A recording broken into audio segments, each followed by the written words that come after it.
Hey everyone, it's Lexie. So in today's video I'll be sharing with you my spooky Halloween reading recommendations. So I feel like Halloween is the perfect time to read really kind of atmospheric books that make you uncomfortable, scared, provide all the things that Halloween kind of represents with like just being, scared and all those things. So these are kind of my spooky Halloween reads. Some of them kind of do have some kind of, fantastical elements to it, but for the most part a lot of these are kind of like thrillery type books but have like scary aspects to them that kind of cover a wide range of genres. So yes, without further ado, let's get started. So starting out, I first have The Bone Garden by Tess, and this is a historical kind of murder mystery novel, but it also kind of has a really spooky aspect as well. We follow this girl who has moved into this house that was built in the mid to late 1800s, and as she's kind of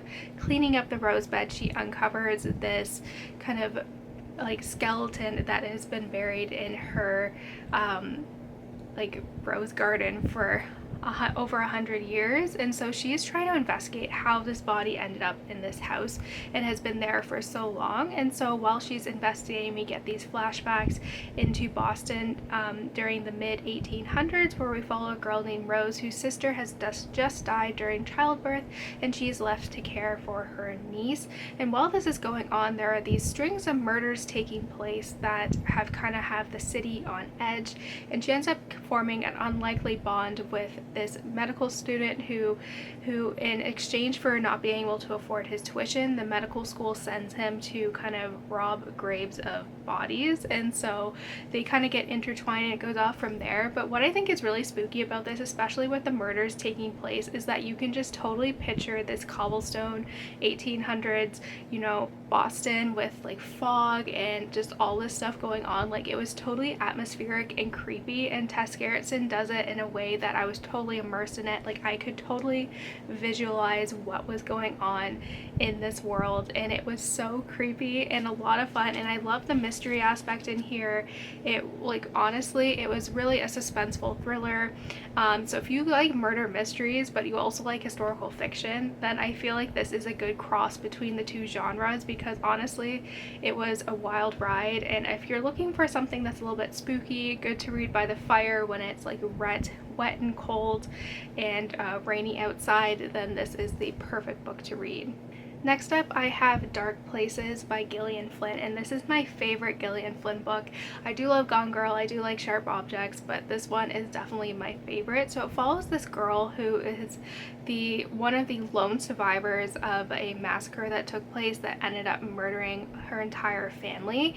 And so while this was going on, as a kid, she was kind of coached into testifying, saying it was her brother who was the killer, and she's kind of had to live with that for several years. So she ends up getting approached in present day by this man who doesn't think that her brother was the killer, and so this has made her kind of really question everything that she was kind of led to believe. So we get flashbacks of her as a kid and eventually leading up to the events that resulted in the murder, and this one is creepy. It deals with occult stuff, and yeah, it's just like, massacres, and a murder is about to take place, and just like that unease that you have. I totally felt this while reading it. It is a really dark and twisted read, but it is super suspenseful, and if you like kind of those thrillery things, then I think you will like this.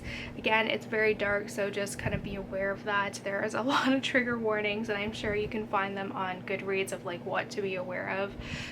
But this is a very, very, very dark and difficult book to read. But if you kind of like feeling like on edge and being stressed out about something, then I think this is a really good book to read kind of around Halloween time, and just kind of that kind of fear that you kind of have when you're reading this. Next up is The Bear and the Nightingale by Katherine Arden, and I think this book in particular is kind of the spookiest out of every book in this trilogy.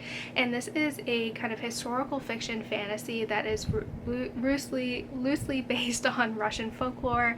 And so we follow a girl who is kind of has this ability where she can kind of speak to the kind of the folklore creatures of kind of medieval Russia. So she is able to speak to the, you know, the fire, you know, whatever, the fire spirits and all these things. And while this is all going on, there is kind of this kind of battle between the bear and the nightingale. The nightingale in particular, or sorry, the bear in particular is very creepy. He's kind of escaped and now he's kind of wreaking havoc on this town, and it kind of goes off from there. I will say this is best to kind of go into it not really knowing too much about it and just kind of, you know, jumping right in. I will say the first like 150 pages are really hard to get through because it's literally just following the main character from basically birth until she's kind of a teenager. So a lot of stuff does not happen in there. It's very much kind of laying down the foundation of what this world is like.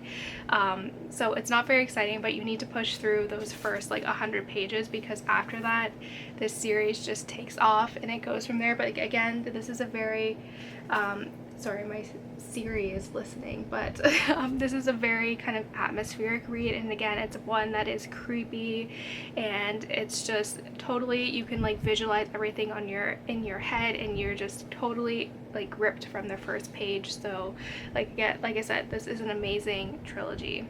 Next, I have The Diviners by Libba Bray, and I feel like this is like a classic one everyone talks about around this time of year, but I think it is really well deserved.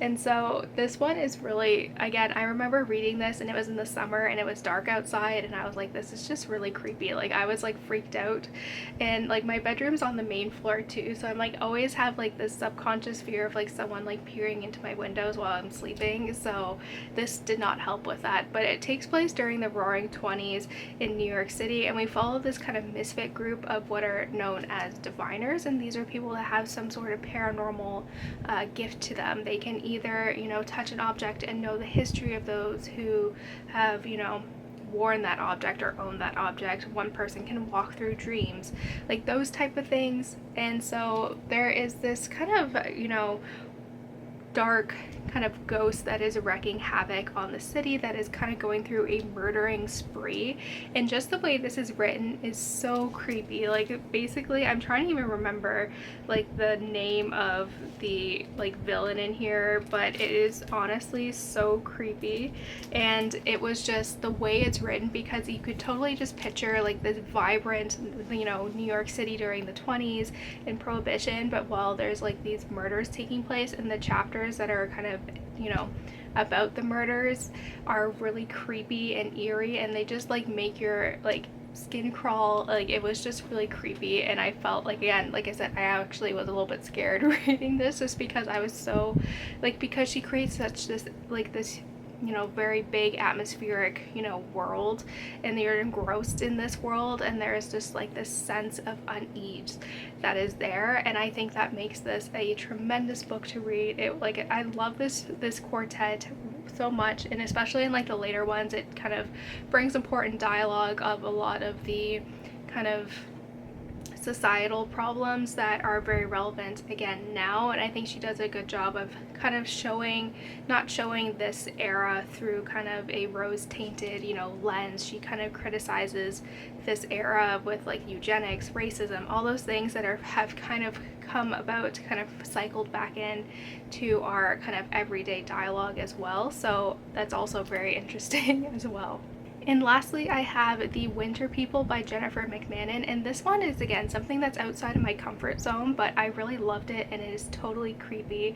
So it follows this girl who moves into this very old house in Vermont, and her mother ends up going missing. And so while this is going on, she's kind of learning the history of this house, and it follows this, this town kind of has this kind of what are known as the Winter People, which are people that kind of have passed away, but they're kind of spotted in like the forest and like all these things, like something is going on.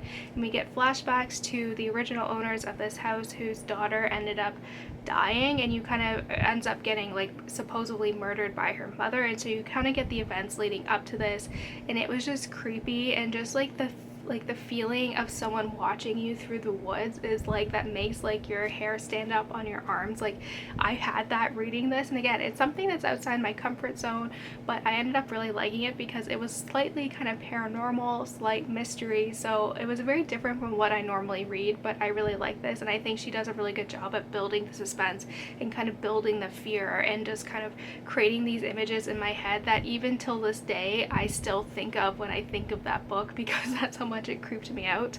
So again, if you're looking for something a little bit different, this book was really a lot of fun. So that's it, guys. I hope you guys enjoyed this video. Let me know in the comments below what some of your spooky Halloween reading recommendations are and all of that fun stuff. So yeah, thank you guys so much for watching. Don't forget to give this video a thumbs up, and I will see you guys next time. Bye, guys.